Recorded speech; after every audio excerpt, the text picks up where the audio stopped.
Hi, and welcome to the Boat Princess podcast. My name is Nikki Vo, and I'm your host. I'm a boat owner, a marinas owner, an international conference presenter, and a huge advocate for boating. I'm sharing the stories from every nook of the boating industry with the intention of encouraging more women to join me and for more women to get behind the helm too. I want to share the experience and opportunities of boating, of the boating industry, and I want you to join me as I bring the conversations and answer all the questions you've had. Boating is not just for the glamorous and rich and famous, it's full of beautiful and interesting people making the most of our natural environment and getting out there enjoying the waterways. So, let's let off the lines, take over the helm, and escape to the world of boating.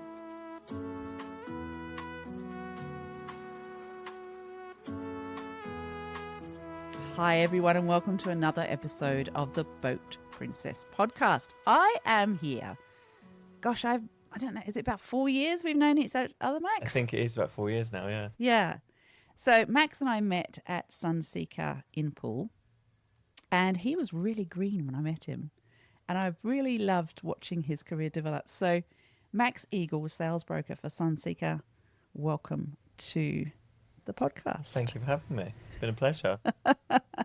It's really good to have someone so young on the podcast. I'm glad you say that because I'm 27 now, seeing friends and lots of people I know all getting married. So it's nice that everyone says, oh, I'm still young. It's lovely. You are still young. Gosh. I'll take that. You've got a long way to go. So tell me, Max, how did you... Let's go right back to school. Mm-hmm. Because for me, it's really important to show people how they got into the industry and what they did before they got there and all that sort of thing. Because we all do it differently, mm-hmm. and it gives a real impression that anybody can do it, really, right? So how did you... Where did you go to school? What did you study? All those sorts of things. So I attended sort of quite a few different schools, actually, in Essex, just outside of London. And you do not look like an Essex boy. I'll take that. I'll take that. That is a compliment. It's a lovely compliment. I will take that. But yeah, so I attended a few schools in Essex throughout the county. And it was interesting that it wasn't really until sort of my GCSEs and A-levels did I really understand what I wanted to study at school, which was a lot of the humanities subjects. So the 4 A-levels I did were politics, law, economics and business.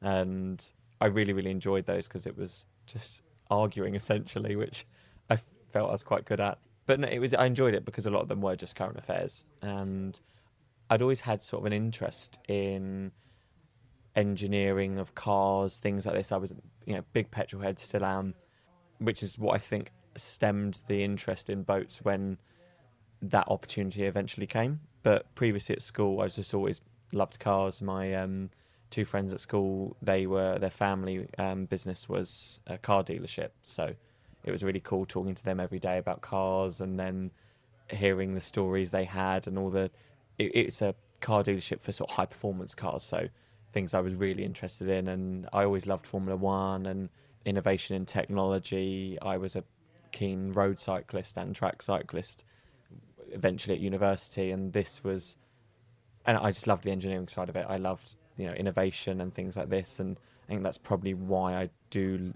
and was attracted to boats first, I think. Yeah, I'm a big car fan myself. Love cars. And let's have a bit of a Top Gear moment. Oh, absolutely. What's your favourite? First car you ever drove? First car I ever drove. Or owned? First car I owned was a 2003 VW Polo. Nice. It's still in the family. Oh, love that. It's very much the dog car. Yeah. But it was the first car I owned, and it was the first sort of month I had it. I couldn't, because it was my stepbrother's. It was his car originally. I just couldn't, for some reason, the battery kept tripping out, and it would just stall on, like, whilst driving on an A road. I'm like, oh no. oh my, like, what is going on? I remember my girlfriend at the time at the car was like, get me out of this thing. But I eventually figured out it was because when I changed the battery, I hadn't tightened it up enough, and that's why it just kept tripping. So just Yeah. lose connection. You lose connection, everything. But yeah, figured that out. But that was the first car I ever owned. What was the first car you owned? Ford Escort. Long time ago, see. Really? But my grandfather had a Ford Escort, and when he passed away, my nan gave it to me. I see. I was very close to my granddad. Yeah. So I actually used to talk to my car. Oh, really? Did you name it? Yeah, because I was kind of talking to him. I see. If that makes sense. Mm-hmm. So I've always talked to my cars ever since. I love that. A little bit of a weird thing, but I love. All mine have a name. Yeah, and they all I believe they have souls. Yes. And some of them don't.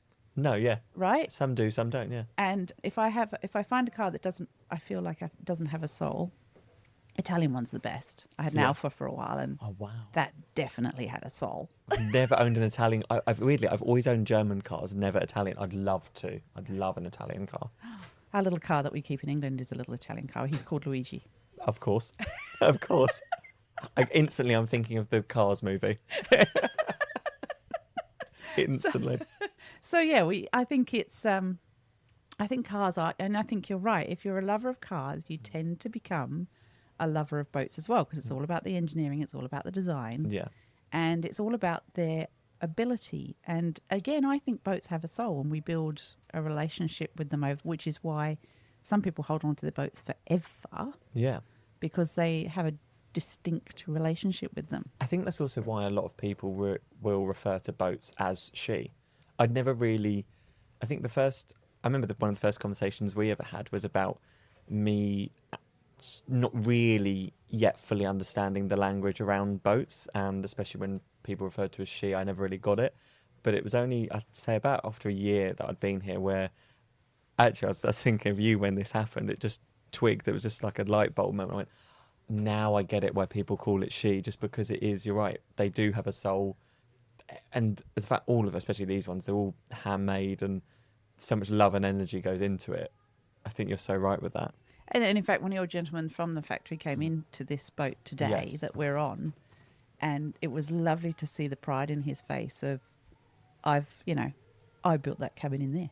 Yeah. That's such it is amazing, a wonderful thing. And I think we're don't quote me on this maybe, but I'm pretty sure I saw somewhere that the factory, so Sunseeker International, are one of the largest employers on the south coast of the UK outside of the NHS. That makes sense. So yeah, it was, and you see all these people, and every time I'm lucky enough to go down to the factory, show someone like yourself round, or a client, or whoever it may be, it's amazing actually just to speak to the people who do build these things, because they're far more clever and intelligent than I am in putting these things together. And it is amazing, you say, the pride they have in the work they do, because as part of the sales team, we'll give a sales talk and we'll tell the clients why we think our boats are so wonderful. But it's not until you go down to the factory and you actually speak to the people and you see what love and pride and professionalism has gone into it, and the craftsmanship as well. It's amazing to see. Yeah, it's great, isn't it? And you as a sales team have to rely on that team incredibly. Oh, massively, yeah. To produce an incredible product for you, because if it's not an incredible product, it all comes flying back to you, not them. Oh yeah, I mean, that's the thing. It makes my job 10 times easier that they are so good, just incredible. Yeah, we're now on one of our 75 footers now, and looking around, it's absolutely amazing. It makes my job so easy. Yeah, I mean, the sun's shining today, which makes it even easier. So, absolutely. Yeah, you're absolutely right. But the love and professionalism that goes into these things, the detail, I can sit here and tell you about it till kingdom come, but it's only when you get clients who come on the boat and they see it for themselves that you go, okay, yeah, we're really lucky to have such incredible engineers and labourers in Poole that put these things together. Yeah. Okay, we got a bit distracted about cars. Sorry. With your education. Mm-hmm. So you're doing business and politics and all those wonderful things at school. Did you do a uni after that, or did you do college? What did you do? I actually went straight into work. Okay. So I didn't know if I wanted to do university. I was convinced that it wouldn't be for me and I probably wouldn't enjoy it. So I went straight into work first. Okay. I worked as an accountant for Ernst & Young. Well, it was an auditor, actually, in Really? government publics. Yeah, everyone has that reaction. Everyone says, I remember because in the UK, obviously, when we do our final year schooling, it's the A-levels. The exams normally finish about 2 or 3 weeks before you finish school. And we finished all our exams, and pretty much every night for 2 weeks straight, right up until the final school day, we were just partying every night, just out and like at our friends' houses, just getting really drunk. And one of the parents who was just there one of the nights, you're all chatting about what you're going to do when you leave school, what you're going to university, you're working here, you're doing this. And one of the parents asked me what I was doing. And I said, oh, I'm going to be an auditor. And she just went, you're not an auditor. I mean, she was spot on, but it was a long 6 months for everyone concerned. But it would have given you some insight. It would have given you some learning. It would have given you some structure. I think that's the thing. Is like I really didn't enjoy it. I enjoyed the actual physical work itself because I'd always been quite mathsy. I'd always understood like basic mathematics, things like this. I've always been quite good with numbers, and so I actually enjoyed the actual physical work itself. Just I was based quite far away from my home, so I was driving in the 2003 Polo my round commute every day was anywhere between 4 and 5 hours driving, Oh my goodness. And there was like a 3-week period where, because I was going up to my clients were government public sector, and so we had a council up about 2 hours away from where I lived, and I was in the council building there, sitting in the basement doing the auditing all day every day for 3 weeks on my own. And didn't really see anyone, because obviously when the auditors come in, everyone's like, oh God, here we go. Yes. Everyone hates you because you're an auditor. Yeah. And for like 3 weeks, the only people I saw were my parents, my sister, the person who let me into the council building, and the gym attendant when I eventually got to the gym at like 10:30 at night. And I thought, I've got to get out of this. There must be more to life. Yeah, it was a shame because, I have to say, the company were absolutely fantastic. They were so professional. They were brilliant with me. I couldn't thank them enough for what they did and helping me with leaving, etc. But it just wasn't right. Wasn't me. And so that woman that I met, the school mum, 6 months earlier was spot on. Yeah. So you're leaving that? Have you left that with something to go to, or have you just said, I can't do it? I can't do it. It was just, it got to, so very open about this. I struggled with mental health for a while. There was depressed. There was 2 suicide attempts actually. So oh gosh. I'm absolutely fine talking about it. I think the more you can talk about it, the better. The more people realise that actually, because you feel quite lonely in it. I think that's the biggest thing. And so, well, you also come across as a very together guy. So since then, brilliant. I think there's a lot I've had to do in the last 7 or 8 years personally, just finding not this I found myself thing, but more understanding yourself and what your values are, how you want to be, how you want people to perceive you as, things like this, and what's most important to you. And so I just left straight away because I thought, this isn't right, this isn't for me. And so you think that role was part of that for you? Oh, definitely. Because you weren't having enough interaction with people and... Yes. 100%. Okay. And thanks for being so brave and being so open about this, by the way. Oh, no, this is fine. Thank you. I appreciate it. It's nice that I can talk about it, I think. And I do look at it. I'm very lucky that, one, I'm here to have the conversation. And I think that is something that I owe it to people who aren't here to at least speak about it, have that conversation. And so, when I sort of actually about 7 or 8 years ago, I did a social media post just explaining what I've been through, and it was lovely to see the amount of people that messaged me just to say thank you for putting this out. I'd been feeling similar, I'd had a similar story, and it's okay to be unwell. Like, it's not I think because the problem is it doesn't get diagnosed properly, or it doesn't get seen as an illness or proper illness by some people, and that's fine. I think it's about educating others and just making sure people realise that everyone does go through stuff. Yeah. And I bet a whole bunch of other people were so grateful that they didn't lose you. as well. Yeah, well, I hope so anyway. Yeah, no. But no, it's absolutely. I think as well what's really funny is that you see how your friends deal with it and how good they've been as well. And like the group of friends I've got is amazing, the people around me and family especially. But yeah, so I that job was sort of a part of that. And I left that because I thought I really just need to get at this job. Yeah. I ended up 2 weeks later starting at a restaurant near me, sort of like a gastro pub that we'd sort of always regularly gone to as a family. And they said, oh, you know, would you want to work behind the bar? And I said, absolutely, because I'd always been in hospitality. I think since I was 14 I started working. That tells me a lot. Yeah, I'd always been in hospitality. Yeah. Just sort of on and off summer jobs, things like this. And I had, there was one restaurant I worked at. It was a small, very small, old Tudor building restaurant. The most flamboyant maitre d' ever. I mean, the menu had been the same there for 25 years. Yeah. Nothing changed. But it was a piece of theatre and it was amazing to watch. And yeah, I sort of realised then, and that was whilst I was still at school, I was like, oh, this is so cool. Yeah. I think just being with people, whatever it was, just entertaining, speaking to people, hosting. That's why I love this job as well. Yeah. Well, hospitality, I don't think anybody should underestimate doing hospitality jobs when they're young, because it teaches you so much. And I'm actually going to do a new series called The Hospitality Princess. Oh, are you? Yeah, because that's where my world started. How funny, it's the same as well, yeah. Yeah. I'd love to join you on that as well. Yeah. So I think it's a real way of learning how to handle people. Oh, massively.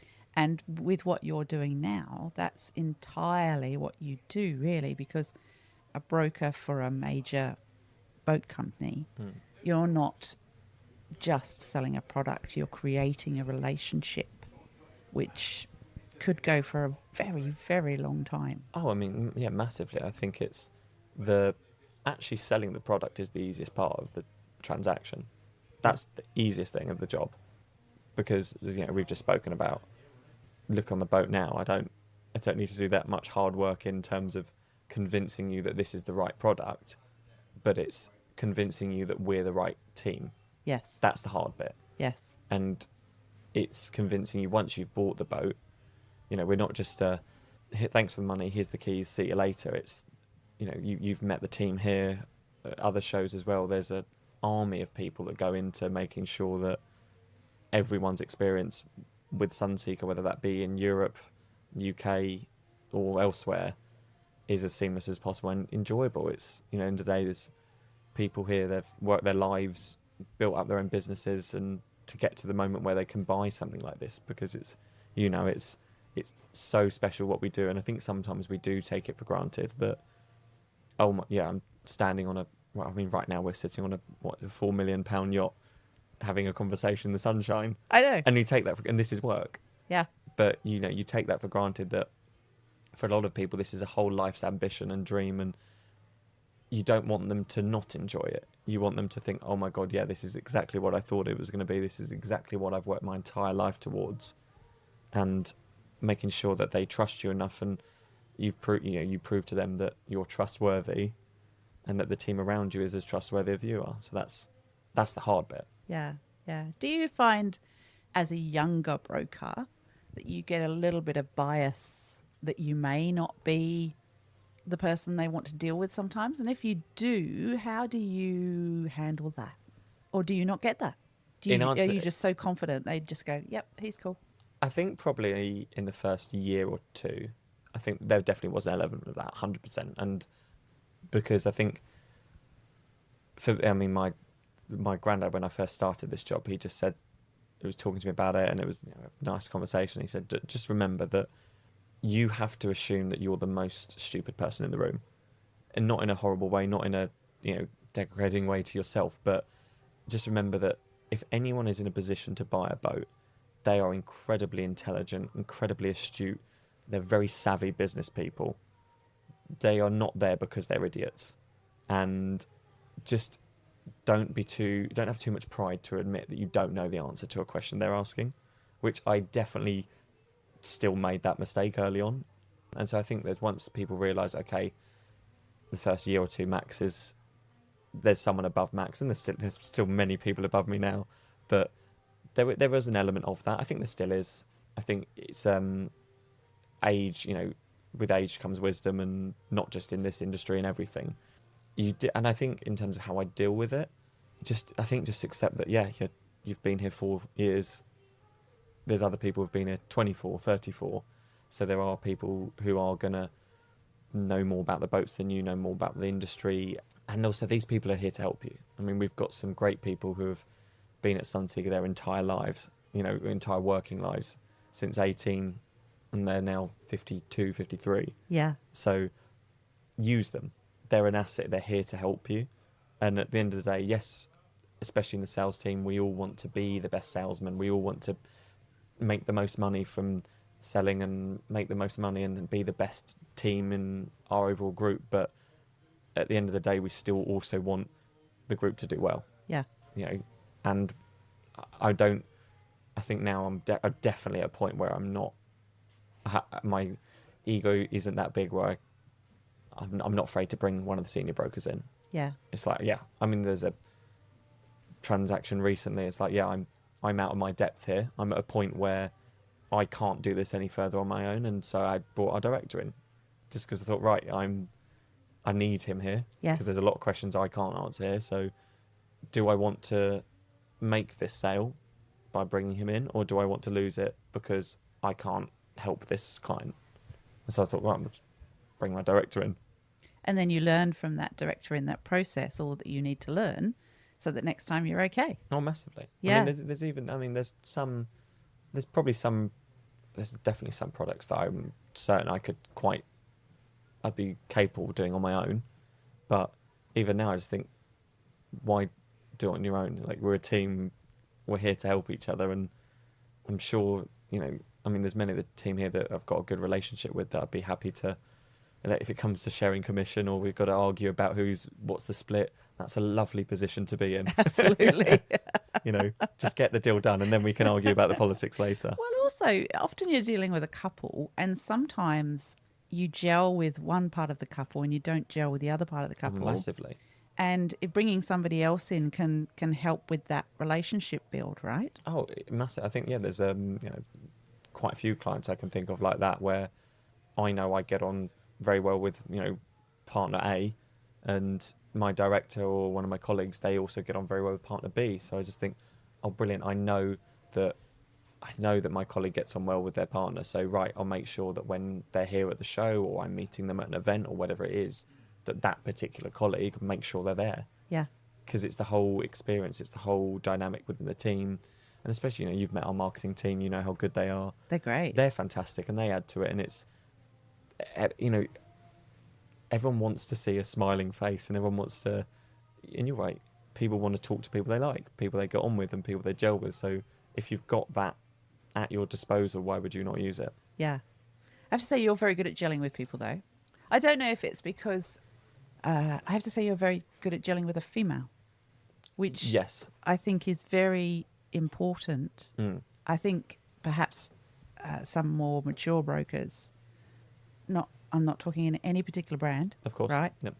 Anywhere, but the female in a partnership has a very strong influence as to whether that boat's going to be purchased or not. 100%. Yes, I couldn't agree more. And some mature brokers still haven't got that.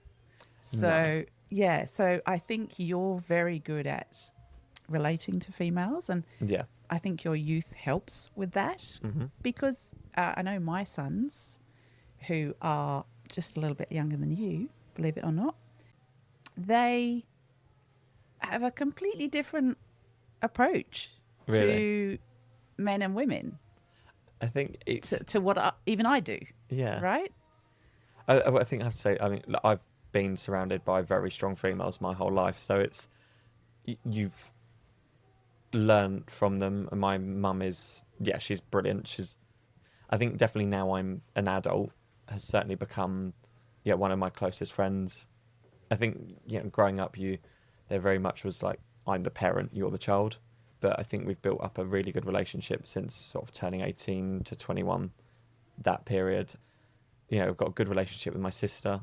I lived with 7 girls at university. Oh, So that taught me a hell of a lot. absolutely. Yeah. Brilliant move. So, some of my closest friends, I've got a very good mix of, I'd say it is about 50-50 men and women. So it's just, it's understanding, because it's, I don't know if culture is the right word, but it's understanding that men and women do approach things in different ways. And so Yes. if you can understand that, traditionally in the boating world, with most of our clients, you're right, it's a couple, heterosexual couple, there's a husband and a wife, and so it's you've got to approach the husband in one way and how the sort of your delivery to them, and the same way with the wife. It's the wife will be looking at certain things and the husband will be looking at certain things that sometimes they cross over, sometimes they don't, but yeah, it's your delivery. It's how do you find out exactly what that person wants, what their interests are, what they're really keen about, what's important to them. And I think, having built up those relationships with, the women in my life, it's certainly helped. Yeah. And I think the good thing about having strong females in your life is they keep you grounded. That's true. And they will always give you an honest opinion, especially my sister. She's never afraid to tell me what she's thinking. Yeah. Or what she thinks of me. That's great. Which is important. Yeah. So. And that's a wonderful thing to have a sibling relationship like that. Oh, it is, yeah. And I think it's especially with all the women in my life, the 7 girls I live with at uni, the girls I'm friends with from school and work and home and personal life. It does help you understand, The dynamic. It also it's quite nice when, you're speaking to my guy mates. We've got a really good group of us from school. There's like 10 boys, and one of them says something about the girlfriend, and you just go, right, I can help you there. Even though, I'm single, but I'm the one that's giving all the advice. So That's fantastic. So, what do you really enjoy about being a broker at Sunseeker? I think the fact that my job is just talking to people. It is, my job day to day is I'm 1, talking to people, and 2, traveling. I think they're the 2 things for me. It's, you'll know, being in hospitality, it's that hospitality background. If you loved hospitality, it's partly because you enjoyed being with people all day, talking to people, meeting different people. And then it is the travel. I'm very lucky with what I do, that I get to travel so much. I've come from a good background, with parents are comfortable. I've been able to travel and experience that. And so I just thought the job, when the opportunity arose to take up this job, why would I not? Yeah. I've been to so many different countries with this work, and I get to call it work. Last week I was in Cannes.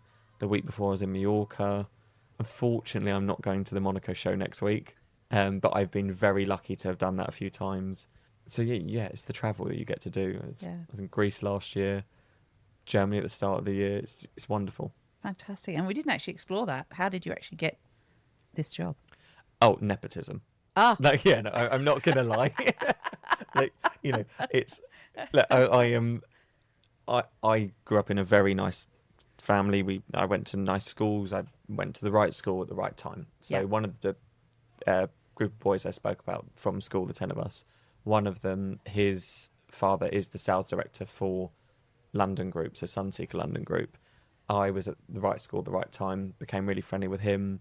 This was about 10, 11 years ago, I think. Yeah. And honestly, but I knew his dad was in boats, and I'd never really thought about it.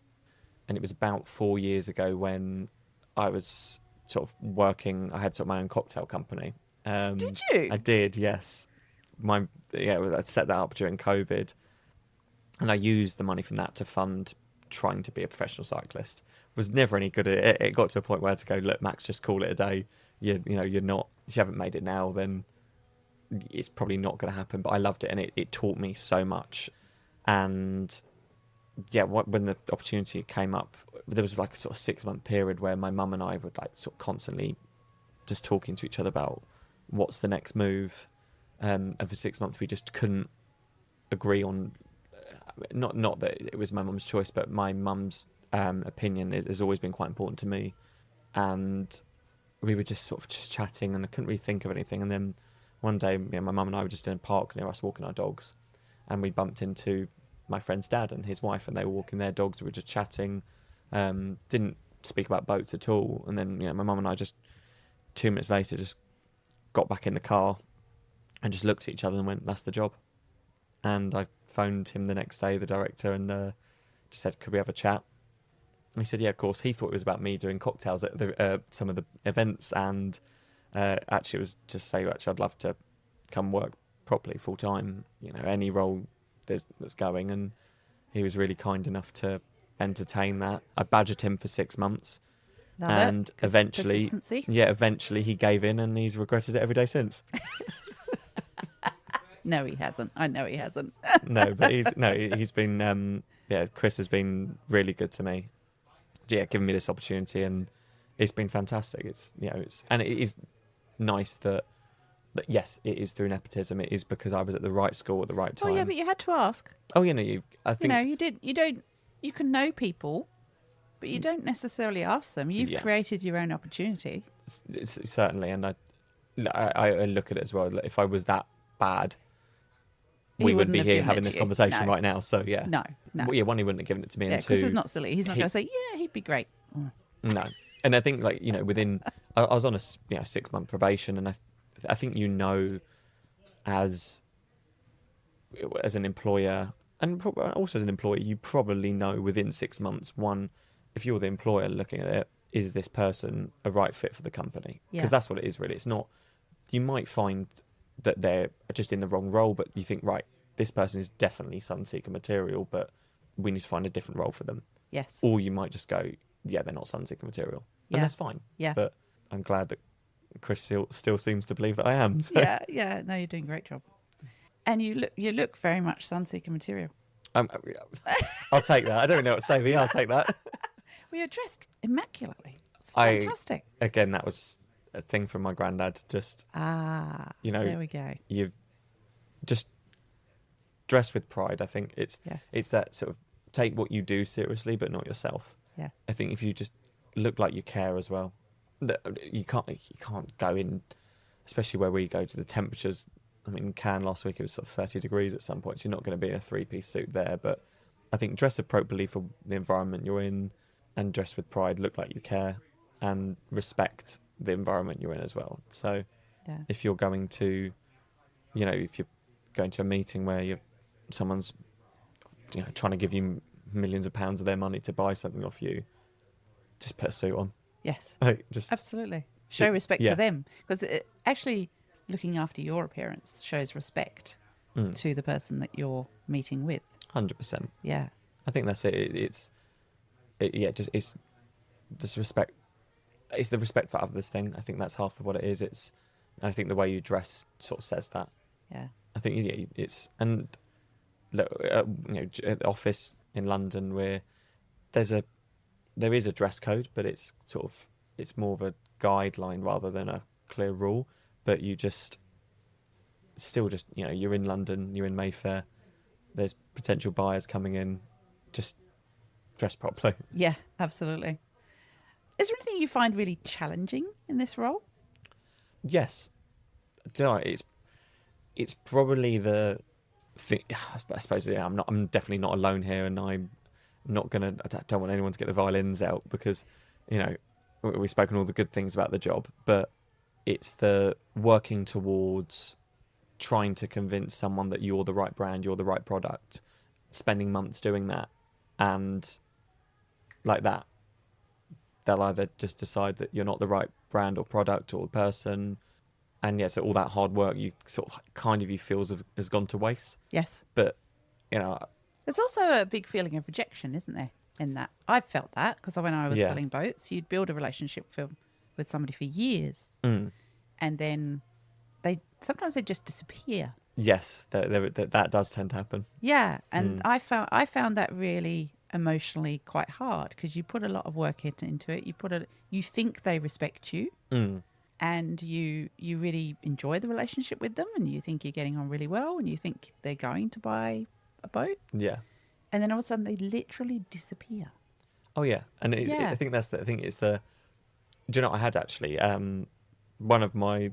This is really interesting. So this show last year had a couple walk on, and lovely guy walked on with his partner, and they were just, they were looking at buying one of our boats, and they were comparing with a competitor, and, we got really close, and the competitor won.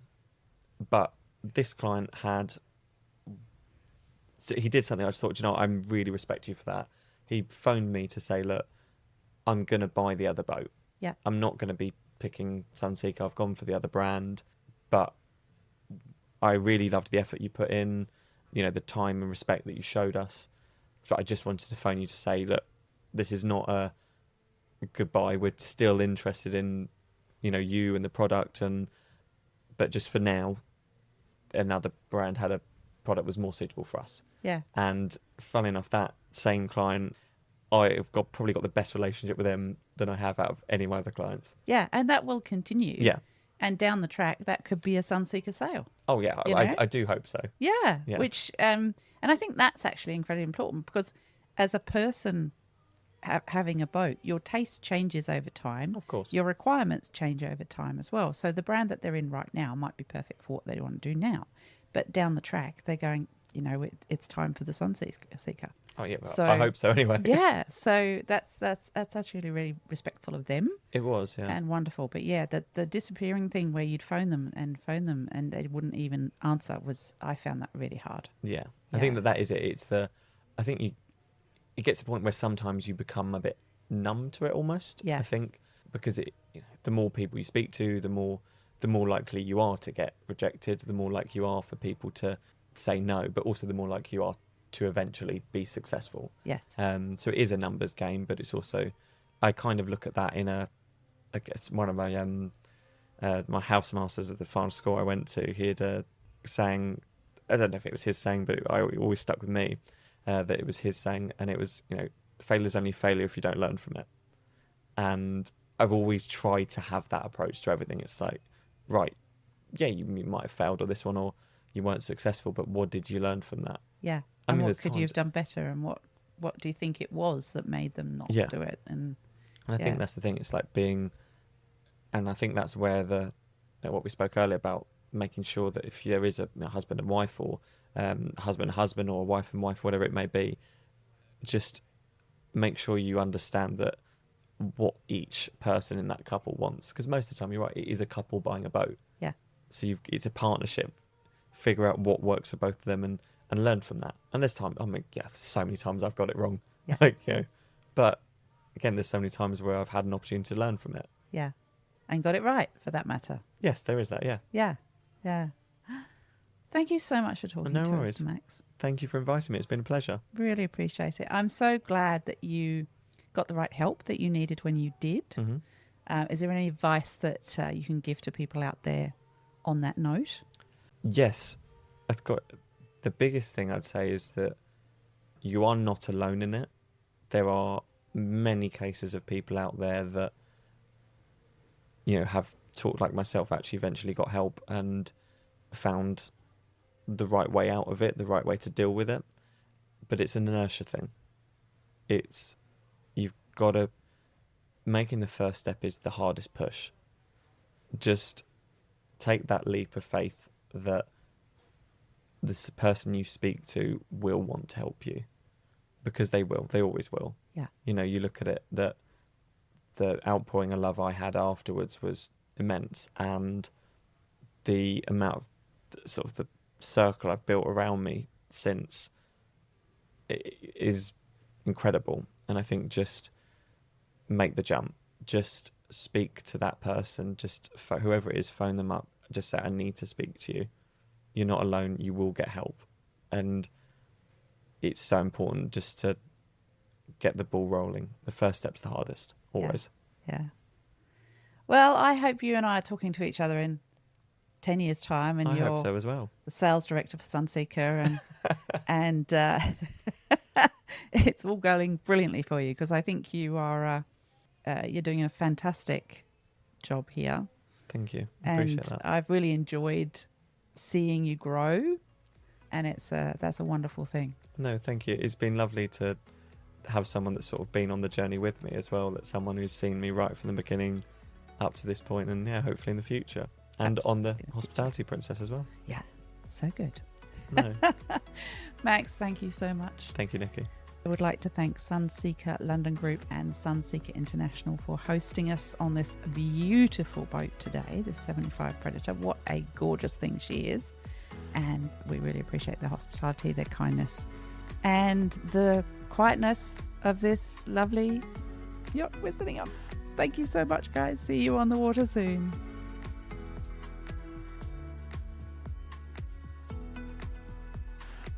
Hi everyone, thought I'd just jump in here and say thank you so much for listening to the podcast. I really appreciate you doing so. Please share it with your friends, tell people about it, and give us a review. We'd really appreciate a review. We'd like to know what you'd like to hear about as well. You can connect with us on LinkedIn, Nikki Vo, the Boat Princess, and Instagram at the Boat Princess. If you'd like to get involved in some of our events, then contact us at info@theboatprincess.com or simply sign up for our newsletter at theboatprincess.com. You take care. We'll see you on the water soon. It's lovely to have you here. We appreciate you. The Boat Princess podcast is hosted by Nikki Vo, produced by the Boat Princess Media, and available anywhere you get your podcast.